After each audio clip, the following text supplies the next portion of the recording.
Demak, hozirgi kunda bolalarda kuzatilayotgan reaktiv isitmaning asl sabablari bu chang, allergenlar, iflos havo tarkibidagi turli zaharli moddalar, zarrachalar ta'siriga organizmning umumiy javob reaksiyasi ekan. Bu virus, bakteriyalar yoki shamollashdan emas.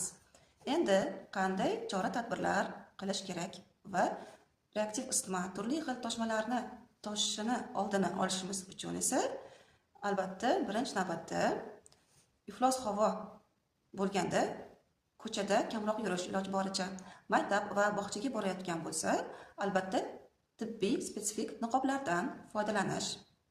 Futbol, umuman ko'chada o'ynaydigan, masalan, basketbol, tennis kabi nafas olish tezligini tezlashtiruvchi, ya'ni faol sport turlari mumkin emas. Afsuski, hatto mana mahallalarda ham guvoh bo'lyapmizki, maktabdan keyin bolalarimiz havoni sog'liq uchun xavfli darajada ifloslanganligini bilishsa ham futbol maydonlarida yoki bolalarni o'yingohlarida hali hanuz maktab yoshidagi bolalar o'ynab yurishganiga guvoh bo'lyapmiz. Buni asoratlari hozirda bilinmasa ham, keyinchalik organizmga to'planib keyinchalik surunkali kasalliklar ko'rinishida kelib chiqishi mumkin.